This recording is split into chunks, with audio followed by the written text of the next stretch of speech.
Eu queria sugerir, até porque não teve oportunidade de falar, e é uma pessoa que, talvez de todos nós, o único que traga, neste momento, uma novidade prática dentro daquela cobrança que eu fiz e que você aqui reproduziu, e que atende ao fundamento dessas perguntas, que é o doutor Rogério, que é o promotor de justiça, que entrou com uma ação civil pública contra essa ação do poder público municipal. Então, talvez ele seja a pessoa mais indicada para, neste momento, introduzir essas respostas das perguntas que foram aqui feitas. E, como foi mencionado, depois o médico complementaria. É o que eu sugiro. Pois não. Doutor Rogério, o senhor pode fazer um apanhado de todo o estudo do Ministério Público e as providências práticas que foram tomadas para nos esclarecer a quantas anda? Bom dia a todos. Agradeço o convite, participação nesse Fórum de Direitos Humanos. Fico muito feliz em voltar à Emerge. Fui aluno da Emerge, fui professor da Emerge por um período. E é sempre muito bom retornar a essa casa. E parabenizo a escolha desse tema, a existência desse fórum. É uma escolha corajosa. Se trata de um tema bastante polêmico e, enfim, de fato é necessário quebrar alguns mitos a respeito não só da questão de uso de drogas, como também da situação da população de rua de nossa cidade. Como foi anunciado aqui, o Ministério Público, na semana passada, ingressou com 2 ações civis públicas, uma ação de improbidade administrativa, dirigida contra o prefeito, Eduardo Paes, e o secretário Bethlen, e uma segunda ação de natureza indenizatória contra o município, por responsabilidade objetiva do município, em razão das violências e humilhações praticadas pelo choque de ordem nas operações de recolhimento compulsório de pessoas adultas. A minha promotoria é uma promotoria de cidadania, e desde 2009, com a criação do chamado choque de ordem, que era uma promessa de campanha do atual prefeito, e com a sua implementação, o Ministério Público instaurou um inquérito civil para acompanhar os efeitos dessa política sobre a população de rua adulta, que é a minha atuação, e também sobre ambulantes, vendedores ambulantes. Essas investigações, elas depois foram separadas, digamos assim, e o inquérito que trata da questão de população de rua está em estágio bastante avançado e, de forma muito resumida, o que eu posso informar aqui é que foram colhidos muitos depoimentos, foram juntadas muitas notícias, há muitos relatos nessa investigação que dão prova, que comprovam a prática de violência pelo município contra essas pessoas. Só para que se tenha uma ideia, essas operações, elas, de um modo geral, ocorrem às madrugadas, durante as madrugadas. Elas são feitas pela Guarda Municipal, com a presença da Conlurb, que, enfim, recolhe os pertences das pessoas como se fosse lixo. E um fato que me parece extremamente grave, eu sei que há muitos assistentes sociais aqui, essas operações, de um modo geral, não contam com a presença de assistentes sociais. Em 2009 até 2011, essas operações foram executadas com muita força, com muito vigor e de forma muito violenta. Há um relato chocante de todos os que eu colhi, que é o de alguns moradores que foram lançados de um viaduto na Avenida Brasil, em Campo Grande. Eu estava na promotoria numa segunda-feira de manhã, me liga um assistente da própria prefeitura, que pediu para não se identificar, perguntando se ele podia levar ao Ministério Público cinco moradores de rua que tinham acabado de ser espancados. Eu disse que sim, aguardei, e eles chegaram lá na promotoria com pingos de sangue na roupa, com a roupa rasgada, com esgoto seco na pele, e contaram a história, que eles tinham sido recolhidos por uma van da prefeitura na madrugada anterior, espancados na rua, espancados dentro da van, e, num determinado trecho da Avenida Brasil, os integrantes da van, os agentes, os educadores sociais, né, que são os sujeitos imensos, né? Resolveram que eles seriam lançados de cima de um viaduto. Eles caíram em cima de uma laje, abaixo do viaduto, e havia um condomínio, e há um condomínio próximo ao local.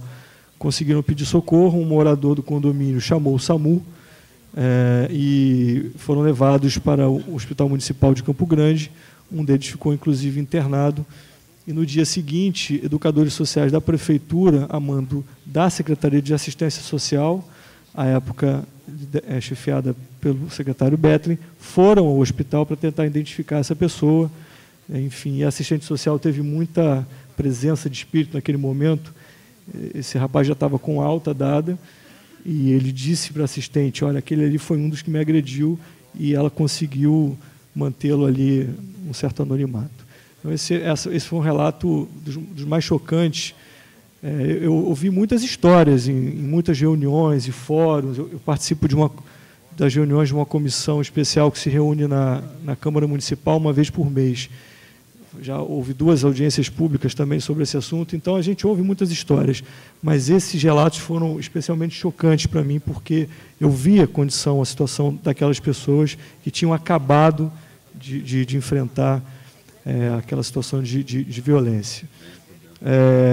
Como eu disse, foram realizadas 2 audiências públicas. O Ministério Público fez uma inspeção em 2011 no abrigo de Paciência, que é um grande depósito de seres humanos, um local afastadíssimo, fisicamente muito bom, porque era uma oficina de treinamento, uma oficina-escola do SESI, mas que, evidentemente, não comporta a quantidade imensa de pessoas que são depositadas ali todos os dias.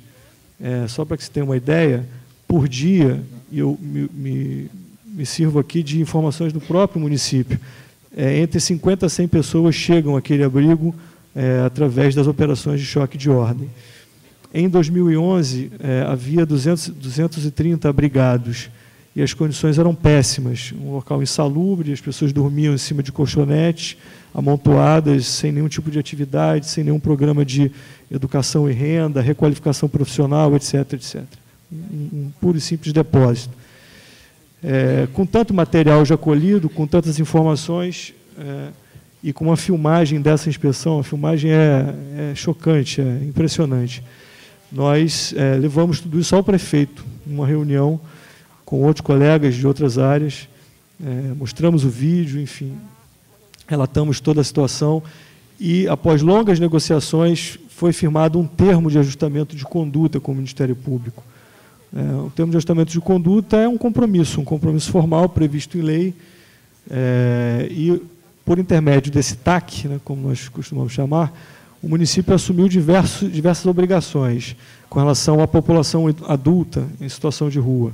A criação de um programa de trabalho e renda, o fortalecimento do programa de saúde da família, agora chamado de consultório na rua, para essa população, que é um programa que já existe, mas que precisa ser reforçado, adequação de pessoal nos abrigos, enfim.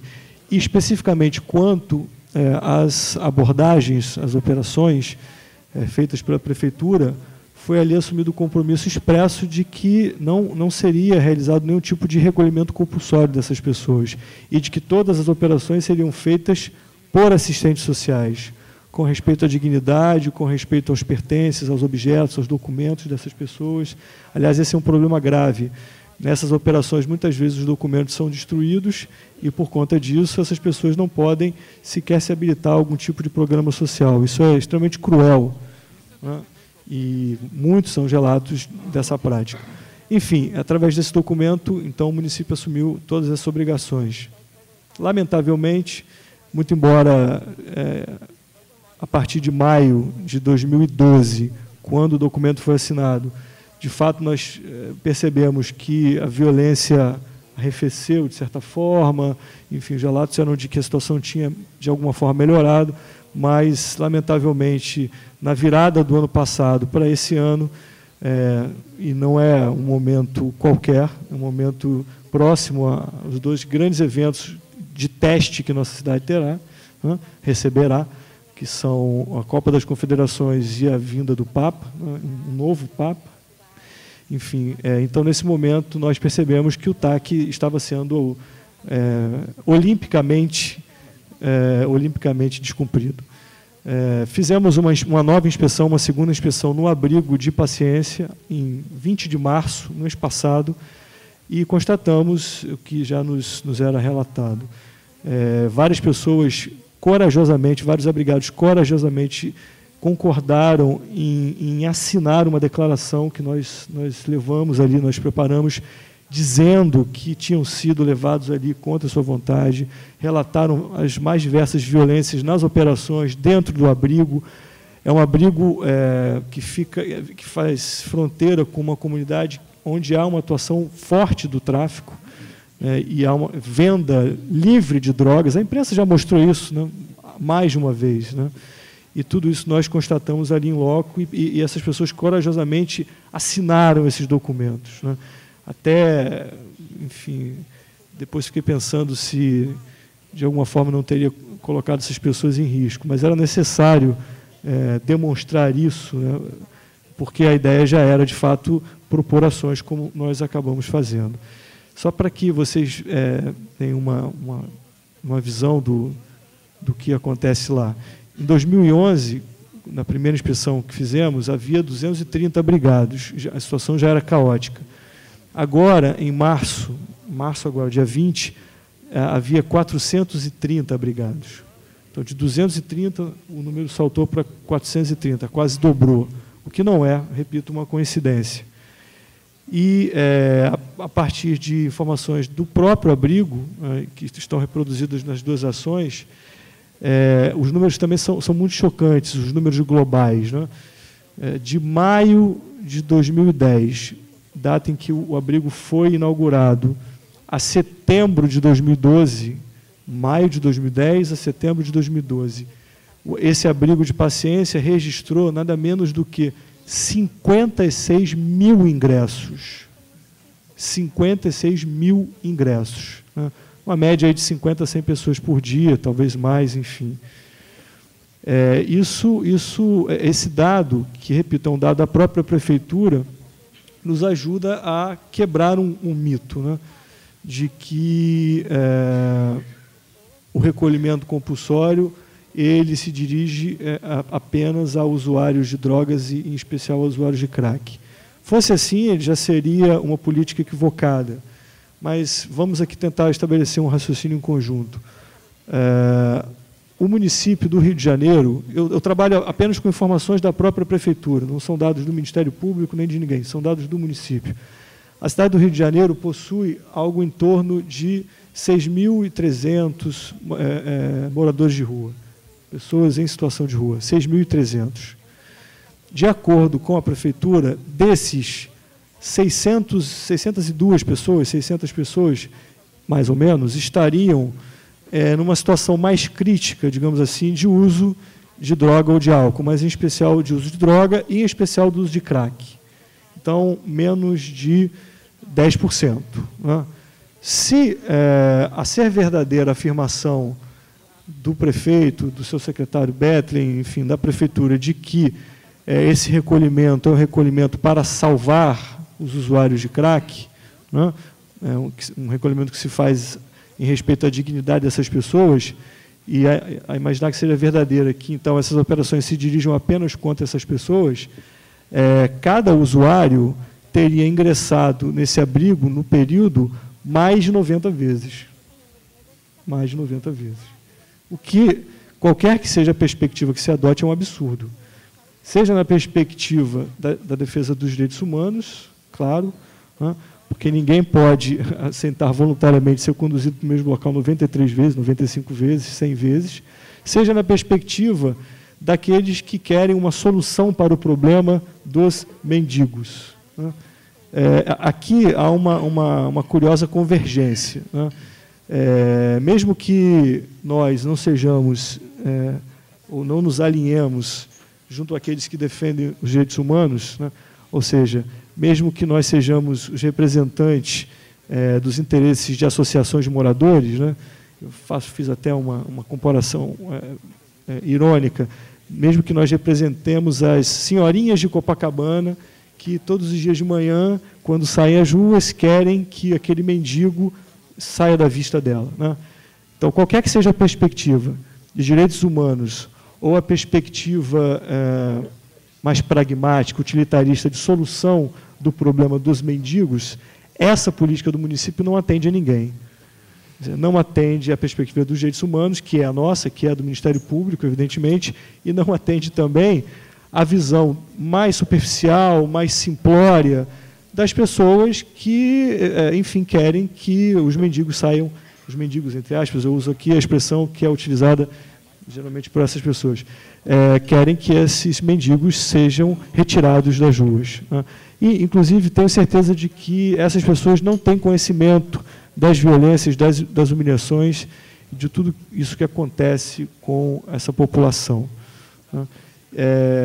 Enfim, são essas informações, são esses os dados que nós conseguimos colher na nossa investigação. Na verdade, a propositura dessas ações eu não fiz com nenhum tipo de satisfação, pelo contrário, essas ações demonstram que, lamentavelmente, a tentativa de uma solução consensual falhou.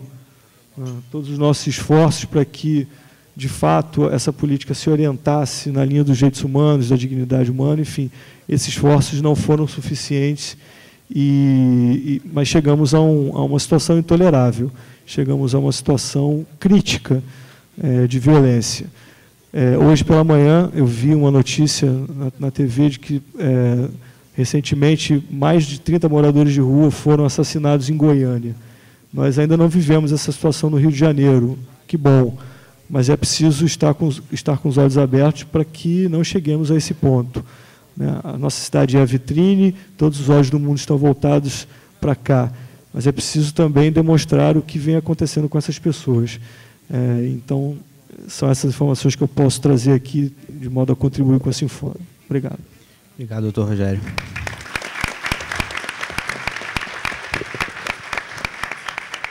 Faço só duas indagações brevemente, doutor Rogério. Primeiro, que nos esclareça especificamente os pedidos que foram formulados pelo Ministério Público, nesse caso. E segundo, se houve execução do TAC descumprido, conforme o doutor avisou. Os pedidos e se houve a execução do TAC. Uma ação é uma ação de improbidade administrativa. Os pedidos são os previstos na Lei de Improbidade Administrativa, que são suspensão dos direitos políticos por até 5 anos, perda da função pública e pagamento de multa civil, que, no caso, pode chegar até 100 vezes o valor da remuneração dos agentes que foram demandados. A segunda ação é uma ação de caráter indenizatório.